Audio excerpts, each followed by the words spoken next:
Bienvenue mesdames, messieurs à cette revue de presse du mercredi 11 juin 2025. Avant la signature d'un accord entre Kinshasa et Kigali, Washington exige le retrait des troupes rwandaises, titre le quotidien. Décidément, l'étau se resserre contre le régime de Kigali, accusé d'avoir envoyé 7 000 à 12 000 soldats dans l'est de la RDC pour soutenir les rebelles du 1-23 AFC. Les États-Unis promeuvent un accord qui exigerait le retrait des troupes rwandaises de l'Est du Congo avant la signature d'un accord de paix par les deux parties, selon des sources évoquées par Reuters. Une condition qui ne manquera pas d'irriter Kigali. Un projet d'accord de paix consulté par Reuters stipule qu'une condition de signature est le retrait des troupes, des armes et du matériel rwandais du Congo.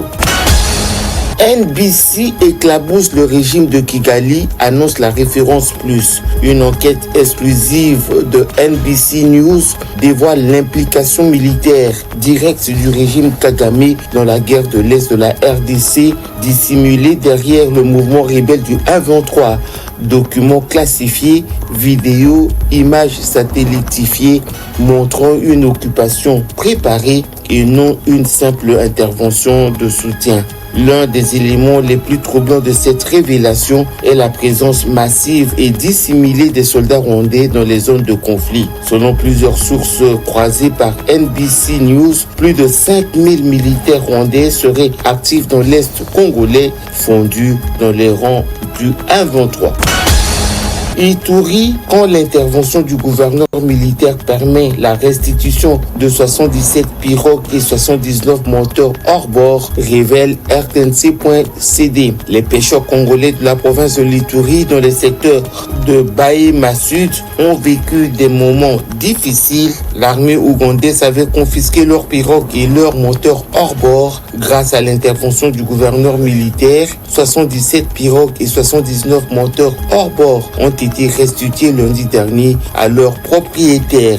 C'est un ouf de soulagement et une joie immense. Les pêcheurs peuvent enfin reprendre leur travail, assurer leur subsistance et celle de leurs proches.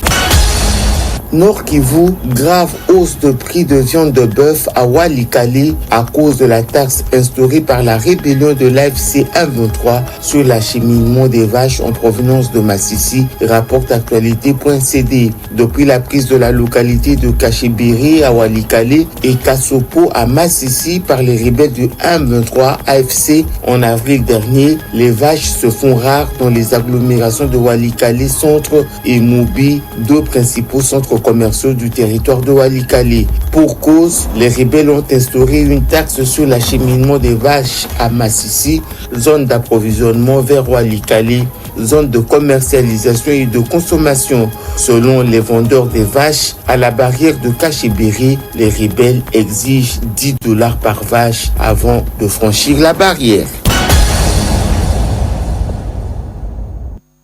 Communiqué